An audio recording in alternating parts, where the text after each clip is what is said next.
welcome to the Smashi Business Show. Today is Wednesday, March 25th, 2026, and I'm Wert Badawi.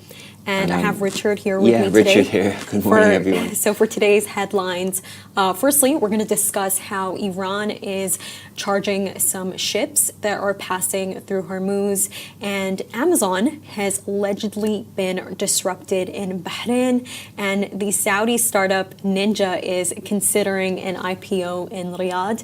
How are you doing today, Rich? I'm good, Ward. It's been a while, I think. It has been a while. Definitely some things happened in the world since we've been on the show together. Yes, it has. The last I was here, actually, I was in the office during the weekend when it all began. So it's Saturday the 28th, about the 10th day of Ramadan, yeah. So you were in when the initial strikes happened. Yeah, I was in the office with Lexmi, and and it was crazy because I actually planned the content from the morning, and I had some like really fun stories going on. You had like a video editor from Mr. Beast that was being sued by Kalshi, and I finished all the stories, and I'm like, okay, great Saturday. And then comes 12 p.m. and I'm like, hold up. What do you mean? What's going on? But honestly, like, Rich, the UAE's response has been so amazing, so incredible. I think for me, it's like, it's the messages. It's like they give you the alert, stay inside, but it's the one after. Thank you for your patience. What patience? Thank you. I think you're the one doing the work. I'm just, I'm hiding. I'm in my house. So it's a lot of interesting perspective, I think, especially for me as someone like my family. They came from a war in Sudan, and I remember like my parents, despite the noises that we're all hearing, and I know it's a lot for some people and what's going on in certain homes. My parents were like, you would have not seen what's going on in Sudan. You don't get an alert if something is coming. No, seriously. Sometimes the perpetrators are the ones who give the alerts through. In Lebanon at the moment, they're sending X messages to Israel, are sending posts on Twitter to evacuate the southern suburbs of Beirut. So, the messages are coming in directly, but yeah, of course, sometimes you don't get alerts. But I just think, one comment I'd say about how the UAE has navigated it, but also doing business in an emerging market and somewhere new has risks associated with it, right? If you're to invest in bonds or stocks or startups, the ratings, the A+ ratings, they're usually in countries that don't default, right? If you take a government bond or a sukuk out, say in Bahrain, at the moment it's a low rating, it's a BBB or something like that, right? Or lower, right? Why? Because of the debt and because of the rating that they apply to, right? So people often say to us, and to me particularly, because I sort of have that sort of previous working experience in London and Dublin and whatever, they go, what's it like doing business in Dubai or the region? How is it different to? And you try and say that, like, most people's immediate mind is like, can I communicate? Can I work? Do I get salary? Do I get benefits? Is the economy safe? Like these sort of things, right? Like they go, can I apply my skills in that market? That's what they're sort of referring to. But sort of the bit that they miss is this. And this is, I'm not sort of underpinning it. Like it's obviously massive and it's obviously unprecedented, but that's what the factors are weighted into emerging market. There's volatility. There's volatility in all aspects. There's volatility economically, geopolitically, in all aspects. And what I'm trying to say is, like, basically there's two sides to this. One of the reasons why I attract so many Brits over here recently, and I speak to them, is because they feel the can-do attitude in meetings. They don't feel the red tape and the regulation as you get in built cities, right? Like Dublin, London, New York, or whatever. There's a lot of red tape around planning permissions, around many things, right? Yeah. And also you go to meetings and there's negativity. Like I'm trying to do a business deal in Ireland at the moment, and my business partner is talking to lawyers, and the negativity that's coming from the calls, like they're not even professional calls. They're just like, don't do this deal.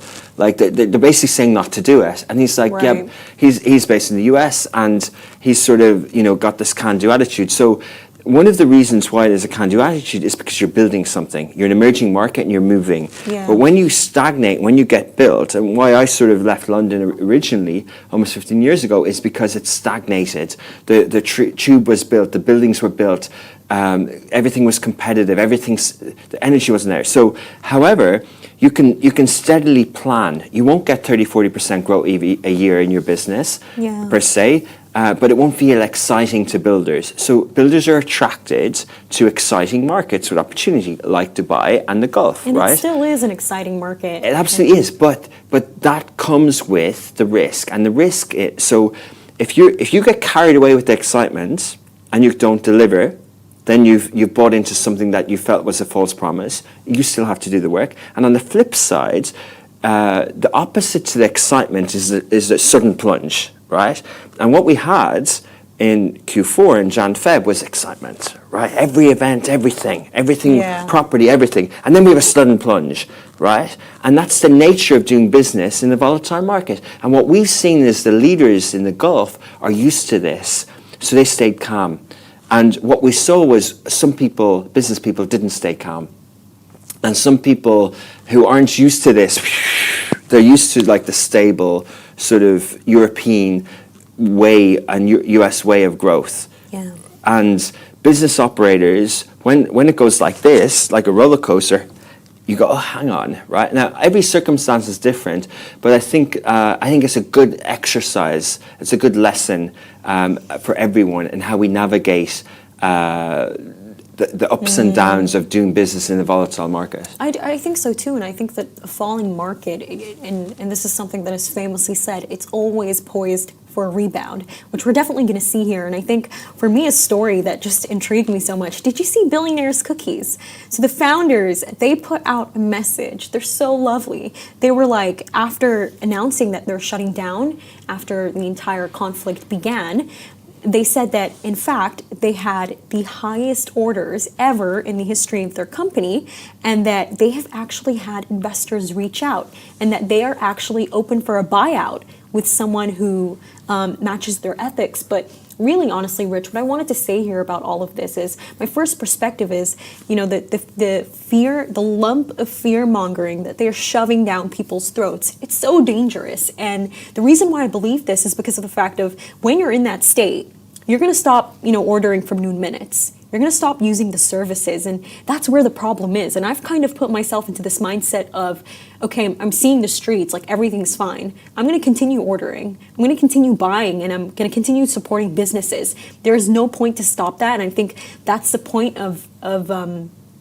things being about the community, for the community. But I think for me, what's even more interesting is like seeing the stories abroad that are going right now. Did you hear what happened? Sora is just completely being killed by OpenAI. So they posted it on their X account. And this was a project that they launched 6 months ago. And I think for me to see this, OpenAI with their $1 billion valuation. And they signed a $1 billion deal with Disney for IP for Sora, which was their pure AI app. And for me to like see, an AI TikTok. I don't think it was a good deal anyways now, because of the fact that, you have like a traditional company like Disney with the most loved characters in the world, and they're just going to dilute their IP. They're going to give it to ChatGPT. Like, what if somebody comes up with like a creepy Disney video? How are they going to take that back? Like, you gave it to them. I think it was a bad idea, but I just think the fact that, we're seeing all of these changes that are happening right now in AI. And then you have Claude. Oh my God, I regret what I said about Dario Modi. What he said in the past, I forgive you. For the leaked memo, I forgive you. I take it back. It's okay. People can say things. We know that you got the investment from MGX and Qatar Investment Authority. We forgive you for it. No bad blood here. But Claude is insane. It's so insane. I was using it, and I'm just like, this is the speed at which it works. That the writing, everything from that. It's crazy. Yeah, I think I love that you brought this up, because it's not in our stories today, but, linked to the economy is like, there's an energy crisis, there's a war, there's an energy crisis coming on. Elon Musk was supposed to do his XAI IPO later the year. Then it was announced he's doing it in June. He moved Starlink and SpaceX together with XAI.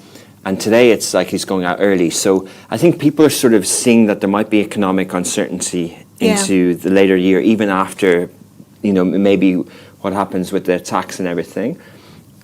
And then, it's like, well, will there be an AI bubble that crashes, and is someone going to fall here? And, with OpenAI, their lunch has been eaten by Claude and Anthropic, and also by Gemini. Like Google is really revamped Gemini with Nana Banana, with VO3. Like it's really, really Notebook strong. LLM is so good. It's so good. And there was someone, Gary Vaynerchuk, the thought leader in social media and sort of where the trends go. He said, if you think that Gemini is going to be a big player with 40% of the AI, language market, then where are they going to source their answers from? And if Google own YouTube, then post on YouTube Shorts to feed the answers onto Gemini if you want to do marketing in a smart way. And I think what Claude did, a bit like how an AI startup in Jordan, of which I and Fitzy Fund are investment in,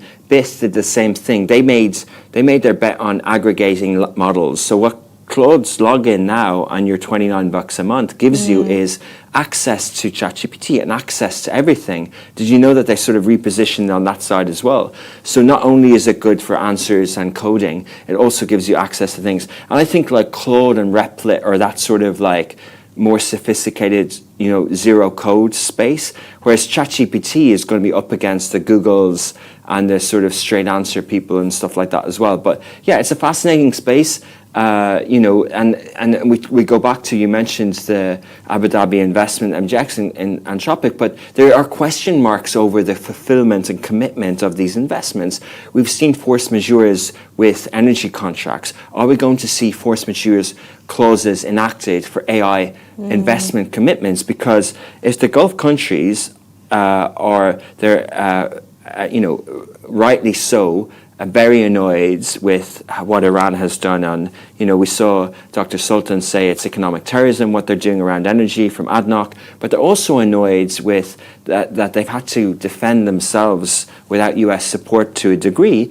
And will that relationship in terms of investment, I think we did a post on this before, will they start pulling out some of their perceived 600 billion X commitments? And I think we might see some of that fall out there. So if you see all these things coming together, say the XAI, SpaceX IPO flops, say energy doesn't rebound, say we do end into a global recession at the end of this year, right? Then all that sort of pent-up money and appetite for the AI investments, like the valuations on these companies is incredible. The CapEx commitment for data centers by the FANG companies like Meta, Alphabet, all the big sort of companies, there's hundreds of billions of dollars that they were going to invest. So does the air come out of that bubble per se? I think we need to watch this space and see what's happening. We definitely do, and I just have one final point to add before we move to the next story, and I think that this is something so important. I think that in light of what happened, more people, and I think more commoners, more common, your daily 9-to-5 people have actually understood the importance of diversification. I've spoken to some of my friends, my family friends, and people whose contracts were moved from full-time to part-time, and people who have actually lost their jobs. And I think that that's something really disheartening, and my hearts are with you, but I think with the region overall, Rich, and this is something that I remember really well, and it's just 3 companies that stood out to me, and you have Presight, which is kind of like the Palantir of the UAE. You have Mubadala, the $330 billion sovereign wealth fund that is led by no other than Khaldoun al-Mubarak. And then you have Foodix. All of these companies have consistently reported that over 45% of their revenues is made overseas. And I think that's so important because that they're hedging.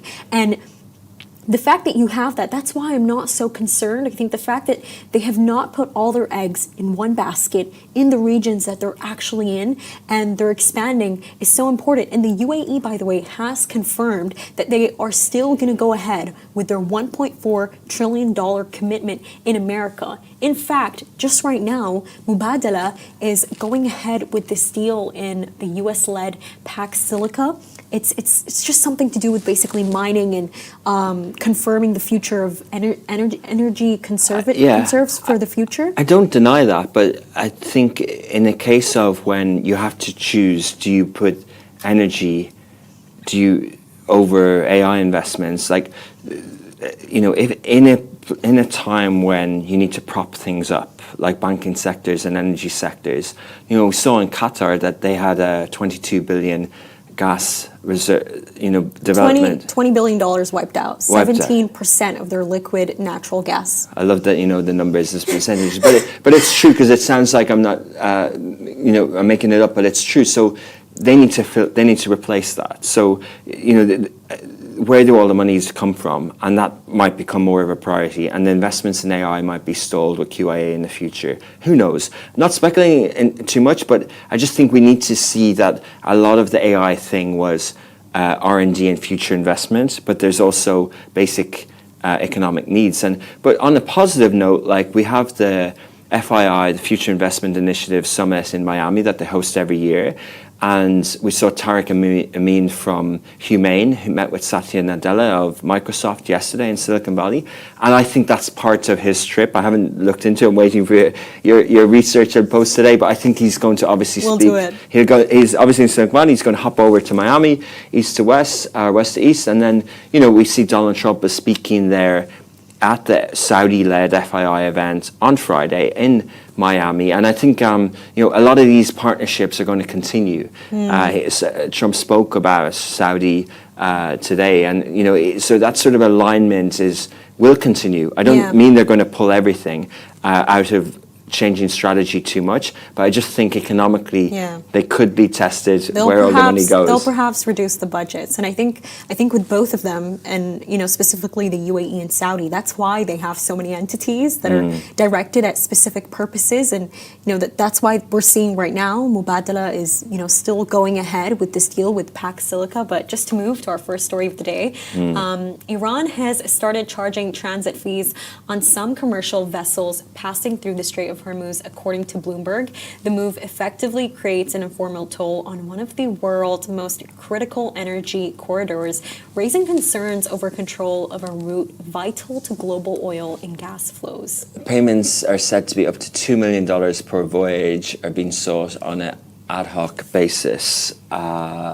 with some vessels reportedly complying. However, the mechanism behind these payments remains unclear. The lack of transparency is added to uncertainty for shipping operations, navigating an already volatile region and increasingly restricted maritime traffic. And the Strait of Hormuz typically handles around a fifth of global oil and gas shipments, along with key goods like food and metals. With the Middle East conflict now in its fourth week, traffic has slowed significantly, with only a limited number of vessels crossing, many of them linked to Iran. And India, for their part, has pushed back, emphasizing international law guarantees freedom of navigation. Prime Minister Narendra Modi said, ensuring that the Straits of Hormuz remains open, secure and accessible is essential for the whole world. Thus highlighting growing global concern over disruptions to this critical maritime corridor. As Sultan Al-Jaber, the group CEO of ADNOC, said, and Richard mentioned previously, this is an act of economic terrorism. And, we're seeing that it is primarily the Gulf countries that are mostly suffering from this. And I just, to be honest with you, when I think about all of this, I think about Donald Trump's visit. I think about his visit to the UAE when he actually came here, and the way in which the Gulf really courted him, and the level of celebrations that we had here. First you had him get a new Boeing jet because apparently the White House did not want to give him a brand new one, and he got this $400 million valued airplane. And then, there was a bunch of controversy of, why are they giving him a plane? Like, he should not be getting that. Like, that's unethical. And then we hear that there was also this Boeing order that was made by Qatar of 210 planes. Again, a deal valued at over $200 billion. The UAE's $1.4 trillion pledge. And then Saudi Arabia, they signed this military deal that, if I'm correct, it's over $160 billion. Apparently, and this is, according to analysts, an inflated number, the deals valued across all of these Gulf nations were $4 trillion. This is massive sovereign wealth. This is exactly what it is. It's massive sovereign wealth. And I think the fact that Trump has put that at risk, I don't exactly would not call this the best strategy, that he put this at risk, but these sovereign wealth funds, they are still active. It's not just Mubadala. You also have Abu Dhabi Investment Authority. They're actually making another move into private credit, and they're backing a manager that basically facilitates significant risk transfers to European banks. It is relevant for the time that we're in. And I just realized something, by the way, on that point of AI, Rich. It's that the recent funding round that was made by the Jordanian, Palestinian, American founder of Replit, Amjad Masad, the $9 billion that values the company at $9 billion, Qatar Investment Authority in fact participated, especially at a time like this. So I think what we're seeing is that they're still taking diversification seriously. And I think even now more than ever, the fact that, that this is not something that I speak about lightly, that, they're attacking their energy facilities. It's actually it does more so emphasize the fact that they need to diversify. And moving to our next story of the day, it's that, sorry about this, there's just... Yeah, no, I agree. And I think that it just goes back to the point I said at the start about the calm leadership. And, these things were never sort of one-off things. Like, everyone here is building for the future. Like we are. Like, we really believe in the region. We believe in all these things. And, a lot of the sovereign wealth funds, as well as many different investments, have put AI at the front of that. But they're also looking at energy. And I think there's been a lot of commentary around energy as well, about, different types of investments and different types of supply chains and things like that. But yeah, interesting times. But yeah, speaking of the region and investments and technology, the next story. Amazon Web Services said its operations were disrupted after drone activity in Bahrain, marking the second such incident this month. Now, the disruption follows heightened regional tensions with Iranian drones reportedly targeting the area, raising concerns over the resilience of critical digital infrastructure in the Gulf. Yeah, so Reuters, this is the last, the last thing that was standing in terms of AWS, because all their different servers were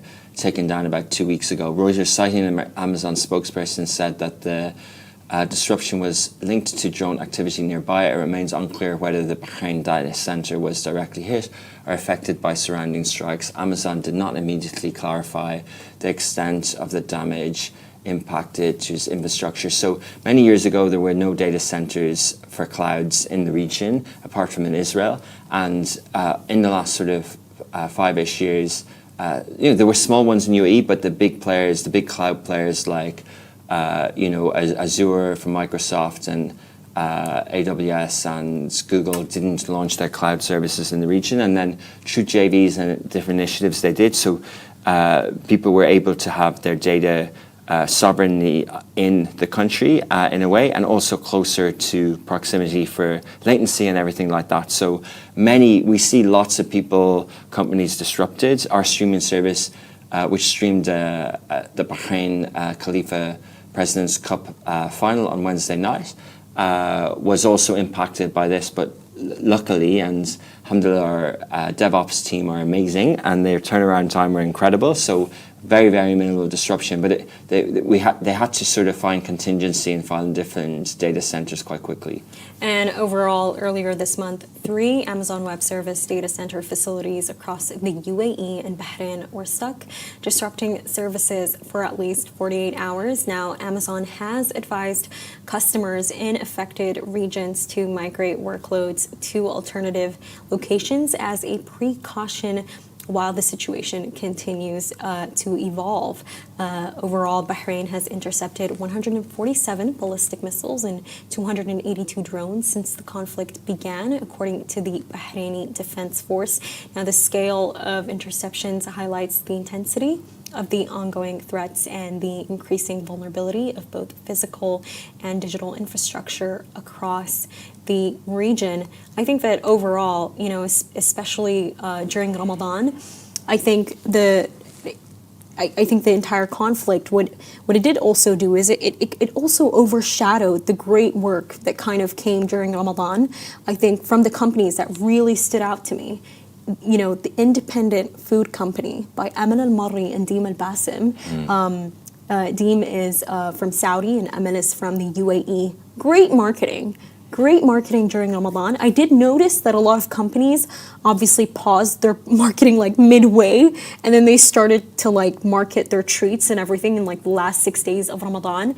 They did such a great job. Basically what they did, Rich, is that they had these like different salt trucks that were stationed in different masjids on the last 10 days of Ramadan that could possibly be Laylat al-Qadr, like after Taraweeh, and people would come out, and it was so great because it was like, for me, that stuck with me because during such a difficult time, I'm seeing Salt's logo everywhere. But I think much more than that, even NBC Shahid, the work that they're doing. Did you hear of that show, Shara al-Ahsha? I just have to mention, did you watch it? No, I watched part of the first season last season, but season 2 is this year. No, you guys are missing out. I would honestly say that it made my Ramadan. With everything that's going on, that show, every single day, 11 p.m., I'm guessing earlier in Saudi, was great. The acting, Do you have to have seen the first season? Yeah, I watched all of it. It's great. It's crazy. And if you just want some context about the show, it's basically about this Bedouin woman. Her name is Watha, and she arrives in this village, and I believe her husband died, and then you have this other family, and their lead is called Abu Ibrahim, and he clothes them, he buys them a house, and just the entire show, the kind of impact that they've had. I'm not going to spoil the end of the season, but I'm guessing that these big Saudi actors are going to be moving on to some bigger projects. But it made me think about... It's a bit like a Downton Abbey. It just kind of got really big, yeah. It's one of those shows, I think for me, it's even crazier because I don't think I've watched an Arabic show in a while that is actually that good. And it just makes you think of, like, in the future, what more are they going to be producing? I know that right now on Netflix, they have that show with, I think it was John F. Kennedy's son, that I forgot the name, but honestly, what if one day, Rich, we see that Al-Walid bin Talal, what if we see one of his marriages recreated in a show? I think for me, like, that's what I'm thinking about. About the region, yeah. And, they have we talked before about Apple having that series Tehran, which is full of propaganda, and on the 3rd of April, there's a Tehran show on Shahid, a Saudi-produced show based on a true story from 1987. So we'll see more of the Arab view on these type of historical moments in time as well. All different stories, of course. But I think you're right, and nice way to end the show. But yeah, there's been covered a lot going on today. Just before we sort of finish, there's one more story that Ward alluded to at the start, which is another sign of things continuing. We see this week in Dubai that some of the biggest announcements are happening. So Al-Shaya are launching Primark in Dubai Mall. They're also launching Ulta, which is like Sephora in Dubai Mall. And there's many companies like Benghazi are keeping ahead with projects and things like that. But also IPOs are not stopping. They are not. And this is definitely the case with the Saudi quick commerce startup Ninja, which is exploring an IPO in Riyadh as it looks to capitalize on strong growth and rising investor interest.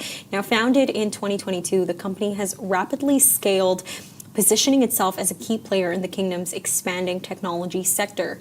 The company has been able to generate around $1 billion in revenue in 2025 and is targeting $1.6 billion this year, reflecting significant year-on-year growth. Now, Ninja delivers groceries, medicines, and everyday essentials and has expanded beyond Saudi Arabia into regional markets. Yeah, so in 2025, Ninja raised $250 million in capital funding led by Riyadh Bank, one of the biggest lenders in the kingdom, reaching $1.5 billion valuation and joining Saudi Arabia's growing pool of tech unicorns. The company has also engaged investors globally as it evaluates the timing and advisors' potential listing. Now, a successful IPO could help revive Saudi Arabia's listings market amid regional tensions for this year. We saw how last year Saudi Arabia, in terms of IPO, actually came out on top in the region. I believe they were like worth $4 billion. But I think for me, with the story of Ninja, is that what I've noticed is that with Jaddawis in Saudi Arabia, is that they really do use Ninja. And I think, you know, when I was speaking to my Saudi friend Fatina, and she was telling me about using Ninja, I was like, can you believe that the co-founder, Ibrahim Al-Jassimi, was behind Hunger Station? And she was like, no way. And I'm like, yes way, he was behind it. And I think, when I think of Ninja, you know, $1 billion company, you know, you have the Saudi man who built this company, Hunger Station, and he was almost pushed out of it through a lawsuit to come back and build a product that is this strong, just as good, and extremely famous among locals. I think that that's something extremely exciting. And I think for me, when I look at the delivery market here, especially in the Middle East, it's you know the way that in like Silicon Valley and like in America they'll call it like the Palantir Mafia or the OpenAI Mafia, because by the way, Dario Modi and Elon Musk were both former employees of OpenAI with Sam Altman. It's just funny. I think Elon Musk more of a funder than an employee, but yeah. But I just because in my head, because you always tell me, Rich, like as a CEO, I think of myself as an employee. It's just funny. Like you really have to ask yourself, how much did Altman trigger them to go build some of the greatest products that we have today? But beside the point, in America, they call it like these AI mafias, you know, and when we see in the Middle East, what we're actually seeing, it's these delivery platforms that are becoming those mafias. You know, I remember when I was speaking to Hamad Al-Hajri, I met one of his lovely former employees who was talking to him, and he's like, by the way, she works at Majid Al-Futtaim now. And it's like, that's what we're seeing. Yeah. They start working for Kareem, for Talabat, and then they go on to bigger companies. They go on to Yango, to Majid Al-Futtaim. Yeah, and I think it's good for governance, good for transparency. You know, we saw Talabat go out, we saw Nice One go out. Like, we just need more of the tech companies on the region. It's good for liquidity, it goes for the diversity of the capital markets that are heavily on real estate and, you know, transport and energy and, you know, financial. So the more tech IPOs, but, you know, we're talking about maybe a 1.5 billion valuation, whereas you know, SpaceX AI is looking at a 1.5 trillion valuation, so which would be the biggest IPO of the year. But if we can get some of the crumbs, if the Tadawul can get one great public listing, and you know, then hopefully the numbers of Ninja will continue to grow. But going back to your point, Ward, about continuing to use Noon and supporting local and using apps and delivery. My sense is over the last few months, when some sectors have suffered, the e-commerce sector, apart from the AWS outage on the ops side of things, but the actual propensity to spend, if we have money in our pockets and the economy doesn't sort of take a massive downturn, like I think these digital position companies are well placed. Like we saw in the pandemic, I think whether it's digital consumption through content or whether it's e-commerce, I think we're not going to slow down the rise of e-commerce in the region. No, we won't. And that's a wrap for today, everyone. Thank you so much for tuning into the Smashi Business Show. Make sure to follow us across all social media channels at Smashi Business and stay ahead with our daily newsletter. You'll find the subscription link in the description. Meanwhile, in the wake of developments in the region, we hope everyone stays safe at this critical moment. It is essential to remain united and follow guidance issued by official authorities from your country. This has been a Smashi Business Show, a Smashi Business production, part of the Gus's Media Podcast Network. Big shout out to the 30,000 people who download our shows on a monthly basis. You make this possible. If you're one of them, we appreciate you. Have a great day, and we'll see you tomorrow.